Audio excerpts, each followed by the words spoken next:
How is everyone doing today? Look, to get your attention, I can jump around on the stage or do a little push-up, but I have to ask the organizer to pay me extra. So it's your choice. Welcome, everyone. I'm very excited to be here today. So the whole day has been dedicated to digital transformation. Why is it such a mystery? Why is it that the whole day we've been talking about digital transformation? Why is everyone just thinking about it but not doing anything? I will tell you all of that in a couple of minutes. But before that, I have to really scare you. And I mean really scare you all. So here's a warning, right like a retro style from the 1980s. The following content is gonna, in the next 10 minutes, is gonna prompt mixed emotions. Some of you will experience discomfort. Some of you will experience a little bit of an aha moment. Due to your concern for your well-being, I ask you to look around and ask your neighbor their permission to hold hands. So if it's all right, hold hands. So let the scaring begin.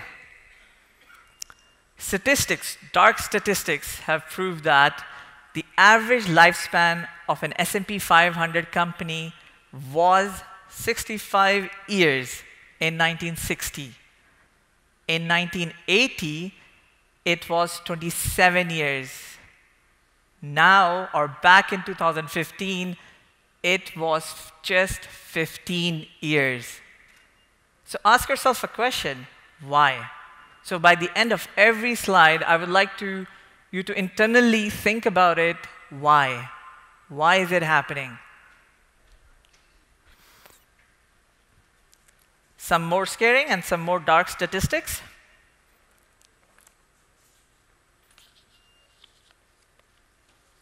88% of the Fortune 500 companies are no more there with us as of today. God bless their souls. So ask yourself again, why? Why is it the Compaqs? Who here remember Compaq? Woolworths? Okay, there we go, awesome. They are no more there on the list anymore. Only 12% of the original members of the 1955 list remains today. Again, ask yourself a question, why? So guys, let's take a breather here. Let's try to understand, try to figure out why, what was the reason, what it could have been. Do you guys think it was innovation? Or perhaps it was a fierce competition?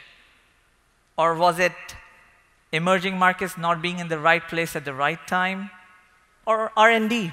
Maybe they have not big budgets for R&D. Who knows?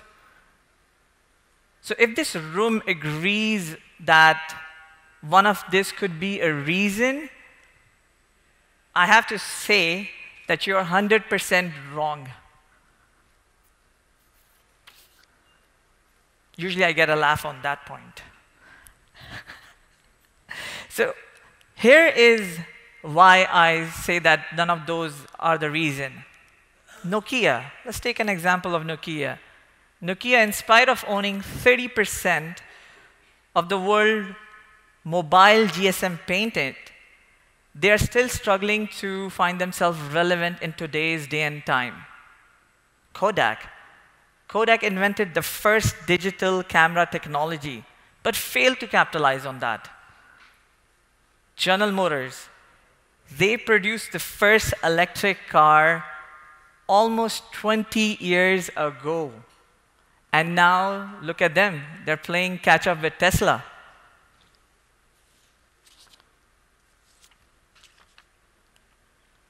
So you ask yourself, okay, those could be the reason why. This could not be the reason. Then what it is? What is it?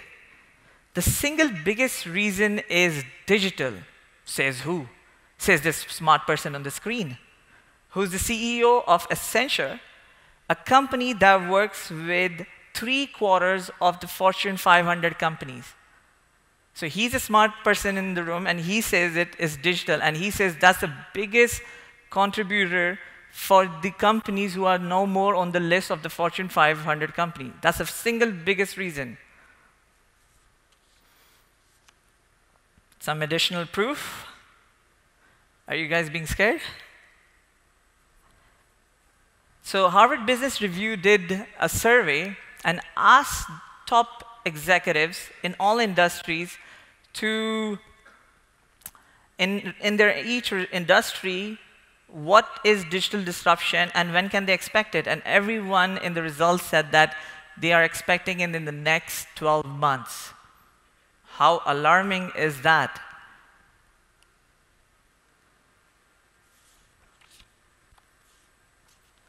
And rightly so. If you look at the startup landscape right now, especially those with unicorn status, companies who are worth more than $1 billion in market capital, they are creeping up in every single industry, every industry you could think about. Be it traditional, like real estate, hardware, or even healthcare, to the internet and many other. And if you analyze them by the year, if you see it in the graph, look at and if you can point out and see that their rate at which they are coming into the market, this unicorn club is getting crowded by every year. Imagine the pressure it puts on your business and on ours.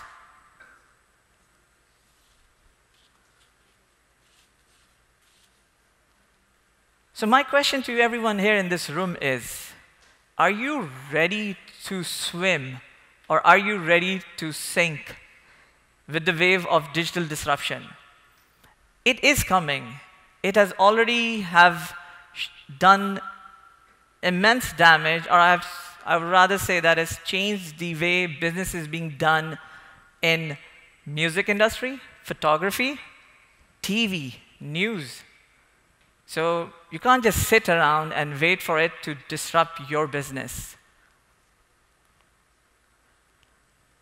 Have you guys been scared enough? Huh?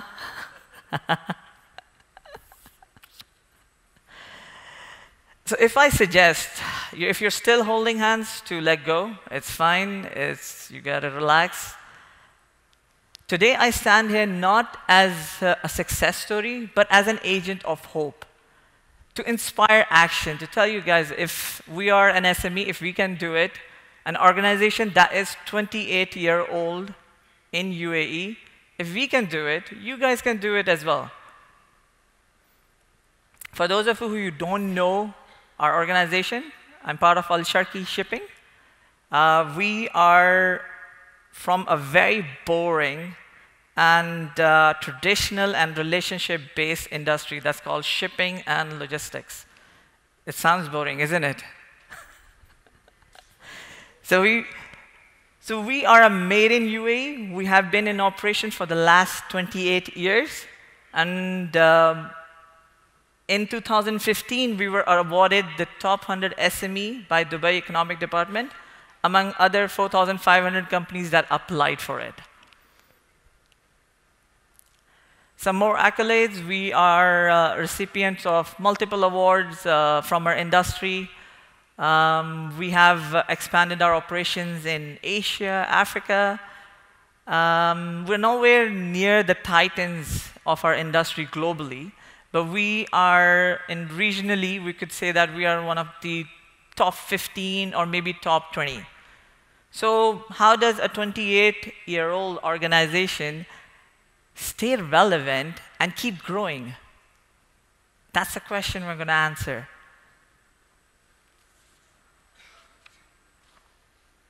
We challenge the old way of thinking.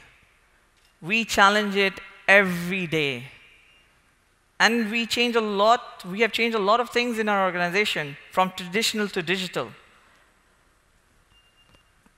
The traditional way of doing things are you have different departments with different systems and working in silos. We have changed that to business functions starting from the HR, finance, operation, all under one ERP, and that is in cloud. Who remember here is working with Excel, Excel operationally and stuff like that? Awesome. I see one hand. How many other hands can I see raised up? Awesome, 3, 4. So we have changed that to the new way of thinking is on mobile, sophisticated mobile and cloud-enabled ERP. Internal communication, this is a good one. Internal communication, the BCCs, the CCs, we have removed emails from the equation for our internal communication. We have changed that to Workplace by Facebook. And this has removed that CC and every morning you come in the morning and you see like 100, 200 emails sitting in your inbox. Most of them are CCs. So we've removed that. And for the external communication, which mostly relies on emails, we have moved that to help desk and knowledge base and ticketing system, live chats, that kind of stuff. 6 offices at the end of the month reporting. We have changed that to transparent and real-time reporting across all offices. We used to be paper-based. Now we are paperless. So what have we done on the customer side? Customer side, we have,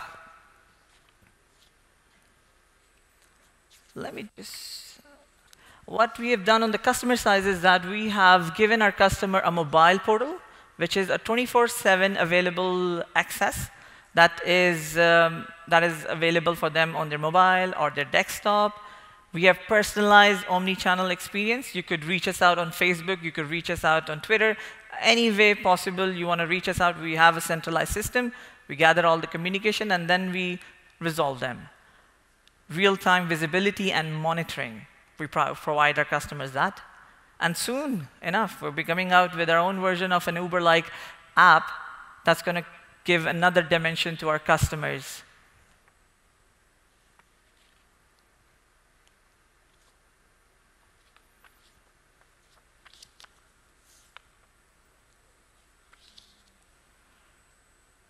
Okay. So they say, there is a good saying that says that you're as strong as your weakest link. And you would ask us this question that what's our weakest link? Our weakest link are our ground staff, our champion drivers, our champion mechanics, our delivery staff. Those are the people. Those are our weakest link. So how digital are we? So here's the ugly truth, ladies and gentlemen. All my champions, all of them have a tablet or a smartphone and a printer installed in their trucks, in their vans, in their cars. They print their paper, they troubleshoot mechanical problems over Skype or Facebook, and they do all of this on the go. They don't stop for anything. So you might ask, okay, fine, what's the secret sauce then? What is it that worked for us? I have boiled it down to 3 main ingredients that I feel is worked for us.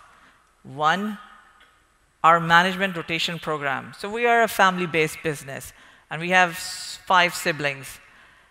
All 5 of us have to start right from the ground, from the scratch, in the organization, do a rotational program every year in that department, and graduate to the next department. But here's a fascinating thing. It's not just any other management rotation program. Each department, each rotation is 6 months training in that department, and then the next 6 months is leading that department. So every sibling that comes into the business, they have to start from the ground, understand the business, improve the system, and change it for the better, and then leave it for the other person. And another person has to come in and do the same thing. So each time anyone comes into that program, improves the system and brings in new technology, new way of thinking, new ideas. And then our culture. Our culture is amazing. We have promoted new ideas. We hire people who are from the new age of thinking. We have a very trial and error based approach to new ideas. We see something works, we say, okay, that's great. If something doesn't work, hey, push it aside. Let's go on to the next thing.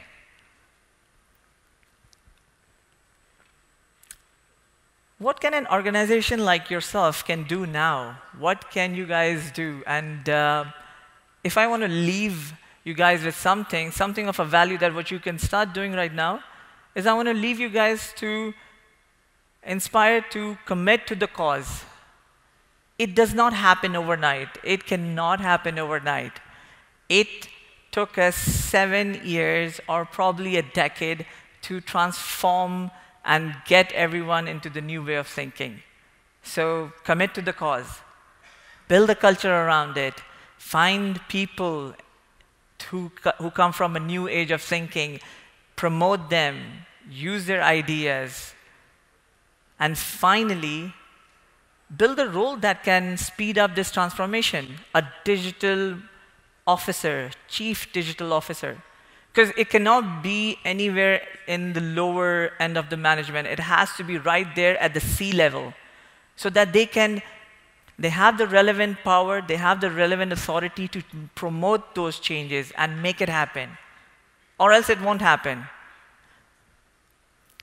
And lastly, I want to leave you guys with one beautiful quote that I've heard somewhere. Future is not a place that you have to go to. Future is something that you create now, today. Thank you, ladies and gentlemen. I hope you enjoyed it.